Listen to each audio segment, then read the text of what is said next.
Cerita tentang seorang gadis dari keluarga sangat kaya yang terserang penyakit misterius, terbaring lemah tak berdaya. Segala upaya dokter ternama berakhir tanpa jawaban.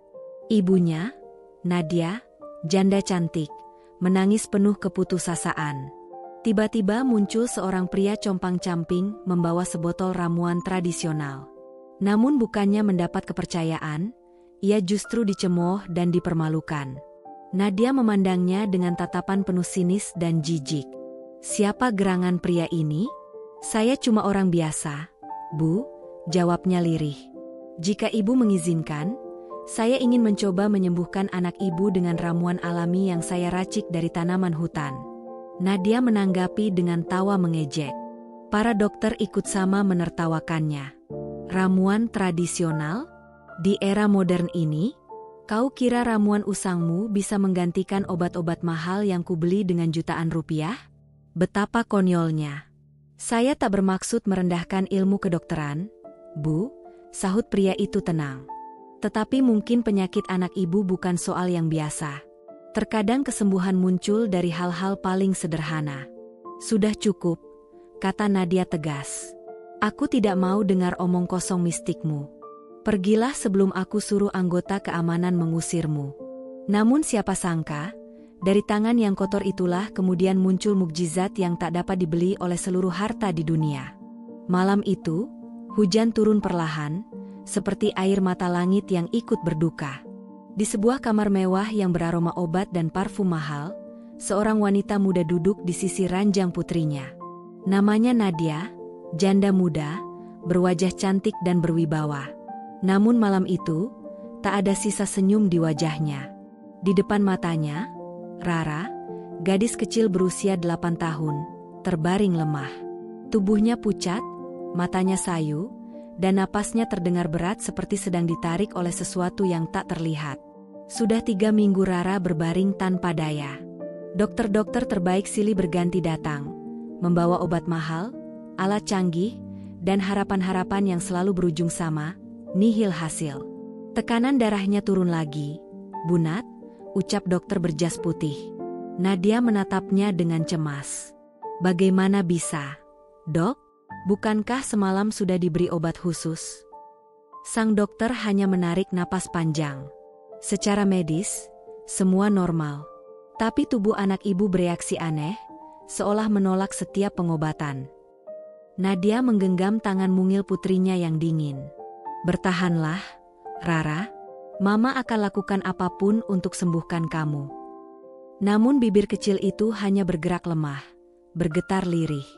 "Mama, aku capek. Tubuhku dingin sekali." Seketika, Nadia memeluknya erat, menangis sejadi-jadinya. Sementara dokter dan perawat hanya bisa saling pandang dengan wajah putus asa. Hari berganti hari. Tak ada perubahan. Kabar tentang putri tunggal janda kaya yang sakit misterius menyebar ke seluruh kampung. Ada yang merasa iba, ada pula yang menjadikannya bahan gosip. Di antara mereka, ada seorang lelaki tua berpakaian lusuh bernama Dani. Orang-orang mengenalnya sebagai tabib sederhana yang suka menolong dengan ramuan dari alam. Sebagian menghormatinya, sebagian lagi menertawakan dan menyebutnya percaya tahayul di zaman modern. Namun malam itu, ketika mendengar tentang Rara, Dani menatap langit dan berbisik pelan. Jika Tuhan berkehendak, tak ada penyakit yang tak bisa disembuhkan. Ia mengambil sebotol ramuan tradisional dari rak kayu tua, mendoakan sebentar, lalu melangkah menuju rumah besar milik Nadia. Langkahnya pelan, tapi mantap. Begitu sampai di depan rumah, seorang satpam tinggi besar segera menghadangnya. Mau apa, Pak? Siapa yang kau cari?" Dani menunduk sopan. "Saya dengar anak ibu Nadia sakit. Saya hanya ingin menawarkan bantuan, mungkin bisa saya coba obati dengan ramuan alami." Satpam itu menatapnya dari ujung kepala sampai kaki, lalu tertawa kecil. "Kau pikir ibu Nadia butuh pengobatan dari orang kumuh kayak kamu? Dokter aja nggak bisa, apalagi kamu." "Saya tidak minta bayaran, Nak," jawab Dani tenang. "Sudahlah, pergi sana. Jangan bikin kotor di sini. bentak satpam itu sambil mendorongnya. Suara itu menarik perhatian Nadia. Ia keluar dengan tatapan tajam. "Siapa orang ini?" "Pengemis, Bu. Ngaku-ngaku bisa sembuhin penyakit anak ibu," jawab satpamnya. Nadia menatap Dani dari atas ke bawah, lalu mendengus. "Kau ini siapa sebenarnya?" "Saya Dani, Bu. Saya dengar anak ibu sakit, saya cuma ingin membantu. Ramuan ini saya buat dari tanaman hutan, dengan izin Tuhan." Mendengar itu, Nadia tertawa kecil. Dokter-dokter di sekitarnya ikut tersenyum sinis. "Ramuan alami? Ini zaman modern, Pak. Kami percaya pada ilmu medis, bukan daun-daunan." Tawa mereka memenuhi ruangan. Dani tetap tenang. "Saya tidak bermaksud menyaingi para dokter. Tapi kadang, penyakit bukan hanya soal tubuh, melainkan juga soal hati. Tuhan sering menunjukkan kuasanya lewat hal sederhana, yang sering kita anggap remeh." Ruangan itu tiba-tiba sunyi. Namun Nadia segera memotong dengan nada tinggi. "Cukup. Aku tidak butuh omong kosong spiritualmu. Pergi sebelum aku suruh orang mengusirmu." Dokter menimpali, mengejek. "Kasihan sekali. Dunia modern sudah tidak butuh dukun ramuan seperti Anda, Pak. Cari kerja lain saja." Dani menatap mereka satu persatu. Tak ada amarah, hanya ketenangan. "Saya paham, Dok. Tapi ingatlah, keajaiban Tuhan sering datang dari hal yang kalian sebut tahayul." Lalu ia berbalik pergi. Langkahnya pelan, tapi setiap pijakannya meninggalkan getar aneh di udara. Di kamar itu, Rara yang sejak tadi lemah, tiba-tiba tersenyum kecil. Ada rasa damai yang entah datang dari mana. Dan di rumah besar yang dipenuhi keangkuhan itu, Nadia belum menyadari bahwa malam itu, ia baru saja mengusir orang yang akan menjadi perantara Tuhan untuk menyelamatkan anaknya. Sementara langit menggantung kelabu, Dani berhenti di bawah rintik hujan yang pelan. Dari kejauhan, ia memandangi rumah besar yang dulu mengusirnya tanpa belas kasih. Tangannya menggenggam botol kecil berisi ramuan yang kini mulai dingin oleh udara malam. Lalu dengan suara nyaris tak terdengar, ia berbisik, "Tuhan, kalau Engkau izinkan, aku akan kembali. Bukan untuk dipuji, tapi untuk membuktikan bahwa Engkau tak pernah memandang siapapun rendah." Ia lalu melangkah pergi, menyatu dengan gelap dan suara hujan yang terus turun, membawa awal dari sebuah mukjizat yang belum disadari siapapun. 7 hari berlalu sejak pria lusuh itu diusir dari rumah megah milik Nadia. Namun bukan kesembuhan yang datang, justru penderitaan yang makin dalam. Tubuh Rara kini tampak kurus, wajahnya pucat membiru, dan leher kecilnya mulai dipenuhi warna biru keunguan. Kadang muncul bercak hitam di dada yang tak bisa dijelaskan oleh dokter manapun. Suhu tubuhnya naik turun tak menentu, dan setiap malam, tepat pukul 2 dini hari, suara jeritannya kembali menggema. "Ma, badanku panas, tapi dingin di dalam." Begitu katanya lemah, sambil menggenggam tangan ibunya yang gemetar. Nadia tak kuasa lagi menahan tangis. Wajah cantiknya kini tampak kusut, mata sembab, dan rambut berantakan. "Bertahanlah, Nak. Mama di sini. Tolong bertahan untuk Mama." Suara itu pecah di antara isak dan deru mesin medis yang berdengung di kamar. 4 dokter kini tinggal di rumah itu, bergantian memantau kondisi Rara. Berbagai alat canggih dipasang, monitor jantung, tabung oksigen, cairan infus. Namun hasilnya tetap sama. Membingungkan. "Secara medis, tidak ada yang salah," ujar dokter spesialis paru. "Darahnya normal, organ vitalnya baik. Tapi tubuhnya seperti melawan sesuatu yang tidak ada." Nadia berdiri dengan tangan gemetar. "Bagaimana bisa kalian tidak tahu? Kalian dokter, kan? Kalian bilang anak saya akan sembuh." Salah satu dokter menatapnya iba. "Kami sudah berusaha, Bu Nat, tapi ini di luar nalar medis." Kemarahan, ketakutan, dan keputusasaan bercampur jadi satu di dada Nadia. Ia menatap wajah putrinya yang semakin lemah, lalu berlari keluar kamar sambil menjerit. Kalau kalian tidak bisa menyembuhkannya, lalu siapa lagi yang bisa? Apa aku harus berdoa pada langit? Rumah besar itu berubah menjadi tempat yang mencekam. Para pelayan berjalan tanpa suara, takut menimbulkan kegaduhan. Aroma obat, antiseptik, dan ketegangan bercampur menjadi satu. 2 malam berturut-turut Nadia tak tidur. Ia duduk di tepi ranjang, menggenggam tangan anaknya yang dingin. Sementara hujan di luar tak berhenti turun, membawa hawa lembab yang menusuk hingga ke dada. Malam ketiga, langkah kecil terdengar di lorong. Seorang pembantu tua yang setia melayani keluarga itu mendekat pelan. "Bu Nat," katanya lirih, "maaf kalau saya lancang, tapi mungkin sudah saatnya kita mencari pertolongan lain." Nadia menatapnya tajam.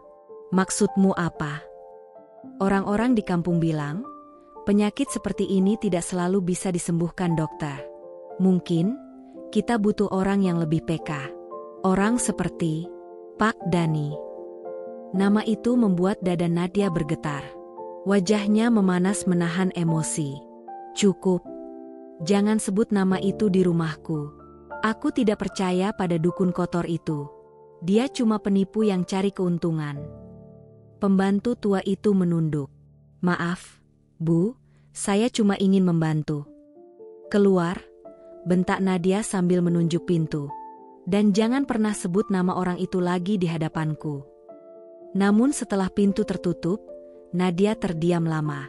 Suaranya tercekat, hatinya bergetar.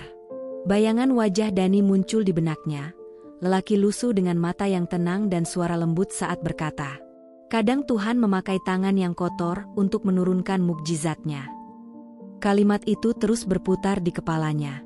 Tak bisa diusir bahkan oleh suara mesin medis yang berdengung dari kamar putrinya. Ia menutup telinga, tapi suara itu tetap menggema, bukan di telinga, melainkan di hati. Tepat pukul 2 dini hari, jeritan Rara kembali menggema, kali ini jauh lebih keras dari sebelumnya. Tubuh kecil itu melengkung ke belakang, seolah menahan rasa sakit yang tak bisa dijelaskan. "Ma, sakit. Tolong." Dokter berlari masuk, memasang infus baru, menyuntikkan obat penenang. Namun monitor jantung bergetar tak beraturan. Suhu tubuh Rara melonjak hingga 41 derajat. Nadia panik, mengguncang tubuh anaknya. "Rara, bangun, Nak, tolong buka matamu." Namun tak ada jawaban selain napas tersengal dan keringat dingin di dahi kecil itu. "Bu, kami sudah melakukan semua prosedur medis," ujar dokter tua dengan nada pelan. "Jika terus begini, kami takut tak bisa berbuat banyak lagi." "Jangan bilang begitu," teriak Nadia, matanya merah penuh air mata. "Kalian dokter profesional. Harusnya kalian bisa." Dokter itu menatapnya dalam-dalam, lalu berkata dengan lirih, "Tidak semua penyakit berasal dari tubuh, Bu.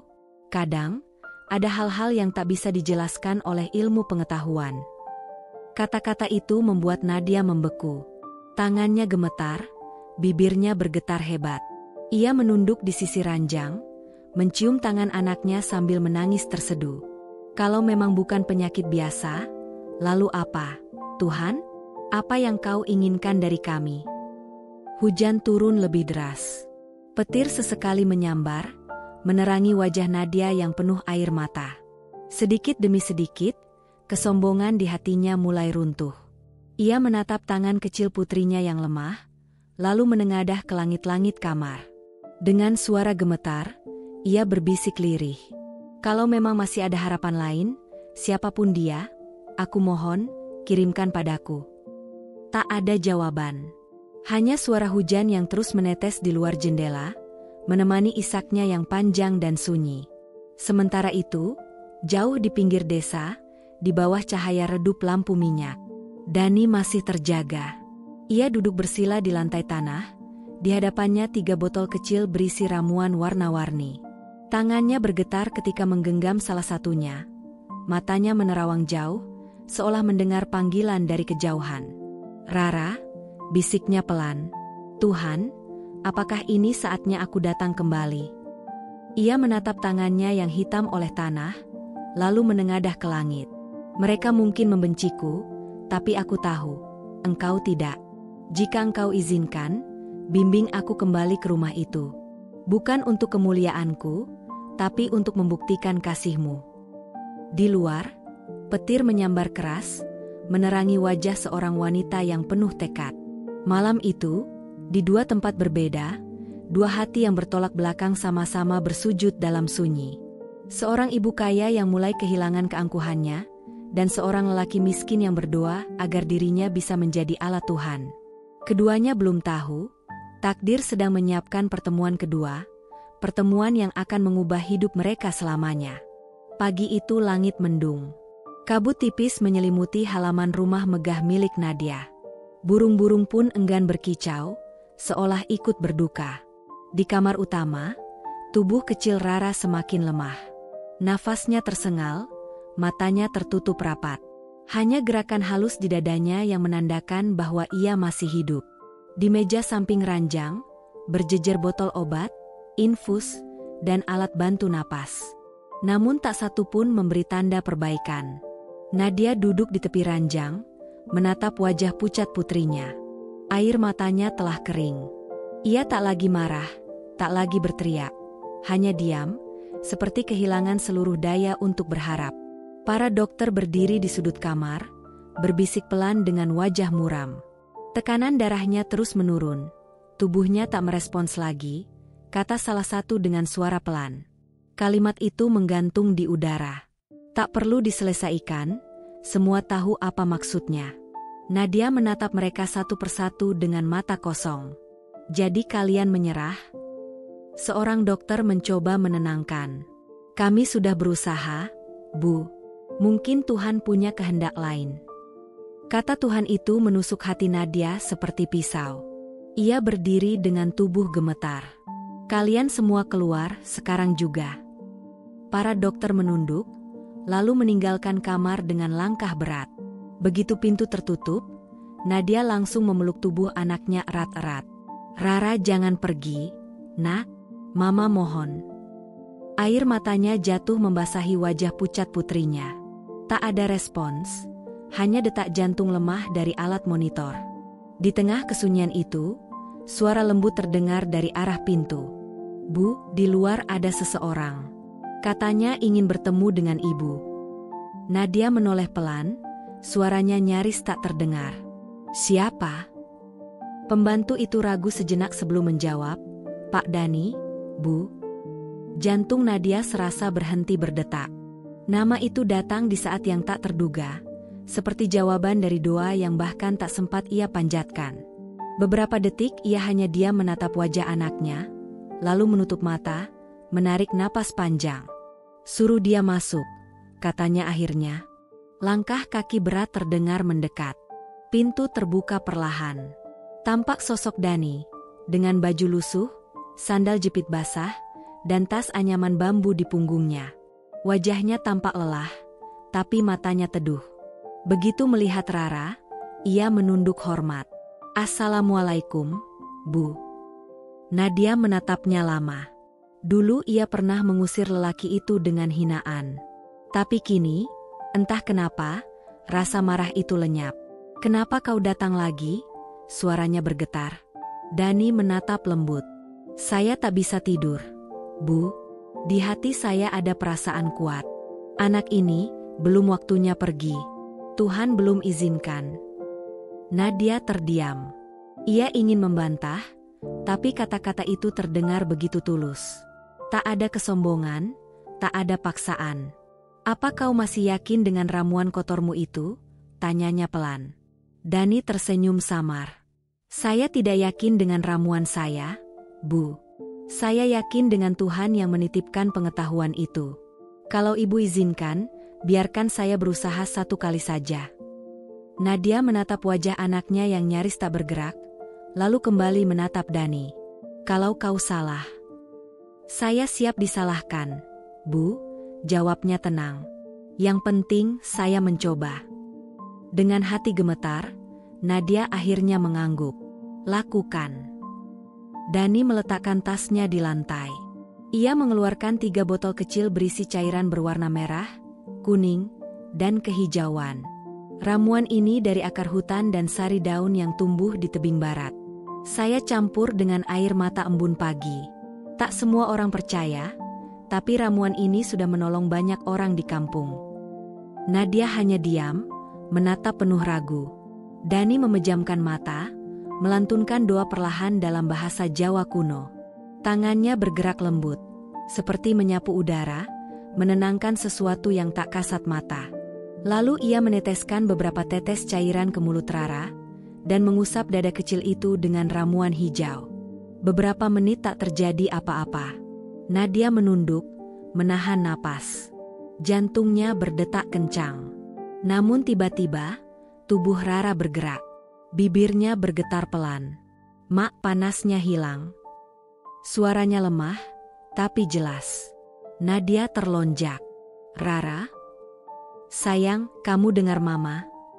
Anak itu membuka matanya perlahan. Bola matanya yang semula sayu kini berkilau. Wajah pucatnya mulai berwarna merah muda kembali. Para pembantu yang menyaksikan dari pintu menutup mulut, tak percaya. Salah satu berlari memanggil dokter. Nadia masih terpaku. Air matanya jatuh tanpa henti. "Bagaimana ini bisa terjadi?" bisiknya gemetar. Dani hanya tersenyum tenang. "Jangan tanya bagaimana, Bu. Tanya pada siapa." Ia menunduk pelan. "Mukjizat itu bukan dari saya." Beberapa menit kemudian, dokter masuk tergesa. Ia terpaku melihat Rara yang kini duduk pelan di ranjang, tersenyum samar. Ini tidak mungkin," katanya kaget. Suhu tubuhnya normal. Detak jantungnya stabil. Dokter memeriksa ulang dengan alat, lalu menatap Nadia tak percaya. Secara medis ini tidak bisa dijelaskan. Di luar, petir menyambar keras, menerangi wajah Dani yang penuh tekad. Malam itu, di 2 tempat berbeda, 2 hati bersujud dalam sunyi. Seorang ibu kaya yang perlahan kehilangan kesombongannya, dan seorang lelaki miskin yang berdoa agar bisa menjadi alat Tuhan. Keduanya belum tahu, takdir sedang menyiapkan pertemuan besar. Pertemuan yang akan mengubah hidup mereka untuk selamanya. Suara langkah tergesa terdengar dari balik pintu kamar.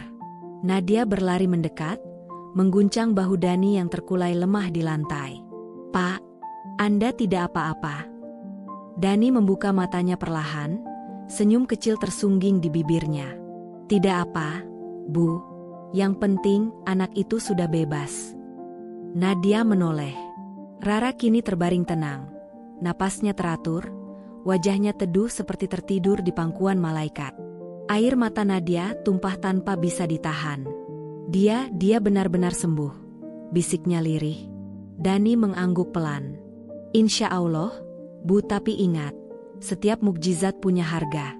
Dan harga itu adalah keikhlasan hati untuk percaya." Nadia menunduk, menggenggam tangan Dani yang penuh luka bakar, hitam dan kasar. Tangan yang dulu ia hina, tangan yang dulu ia sebut najis, kini menjadi tangan yang menyelamatkan hidup anaknya. Dani tersenyum. "Tangan kotor tidak selalu berarti hina, Bu. Kadang justru tangan seperti inilah yang Tuhan pilih untuk bekerja."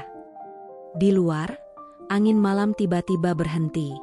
Bulan muncul di sela awan, menumpahkan cahaya lembut ke kamar itu. Nadia memandangnya lama, lalu berbisik, "Terima kasih, Tuhan. Kau kirimkan mukjizat lewat orang yang paling tak kusangka." Namun malam itu belum sepenuhnya damai. Dari kejauhan, anjing menggonggong panjang menembus sunyi, seolah memberi tanda bahwa sesuatu belum selesai. Dan Dani, dalam hatinya, tahu, ujian sesungguhnya baru akan datang saat fajar menyingkap hari. Fajar pun tiba. Cahaya lembut menembus jendela, mengusap wajah Rara yang tidur tenang. Suara burung bersahutan di taman, seakan menyambut kehidupan baru yang kembali berdenyut di rumah itu. Nadia duduk di tepi ranjang, memandangi putrinya dengan senyum lembut, senyum yang sudah lama menghilang dari wajahnya. Sejak malam penuh keajaiban itu, Rara belum membuka mata, tapi tubuhnya hangat, detak jantungnya teratur, dan rona merah muda kembali di pipinya. Namun di sudut kamar, Dani tampak lemah bersandar di kursi, wajahnya pucat, napasnya berat. Nadia segera menghampiri. "Pak Dani, semalam Anda pingsan. Saya khawatir terjadi apa-apa," ujarnya cemas. Dani tersenyum tipis. "Tak apa, Bu. Setiap kali saya menyalurkan tenaga untuk penyembuhan, sebagian tenaga hidup saya ikut terbakar. Itu sudah biasa." Nadia menatapnya sedih. "Tapi Bapak bisa kehilangan nyawa kalau terus begitu." Dani hanya menatap lembut. "Kalau itu harga yang harus dibayar agar anak kecil seperti Rara bisa tertawa lagi, saya ikhlas, Bu." Air mata Nadia menetes. Ia menggenggam tangan Dani yang dipenuhi luka bakar kecil akibat ritual semalam. Tangan yang dulu ia anggap kotor, kini terlihat seperti tangan suci. Dengan suara gemetar, ia berbisik, "Saya telah berdosa karena menghina Bapak. Saya mohon maaf dari hati yang paling dalam." Dani menunduk, menatap tangan mereka yang saling bertaut. "Tak perlu minta maaf, Bu. Kadang Tuhan menutup hati seseorang, hanya agar saat hati itu terbuka, cahaya yang masuk terasa lebih hangat." Beberapa saat, keheningan menyelimuti ruangan. Hanya suara jam dinding berdetak pelan.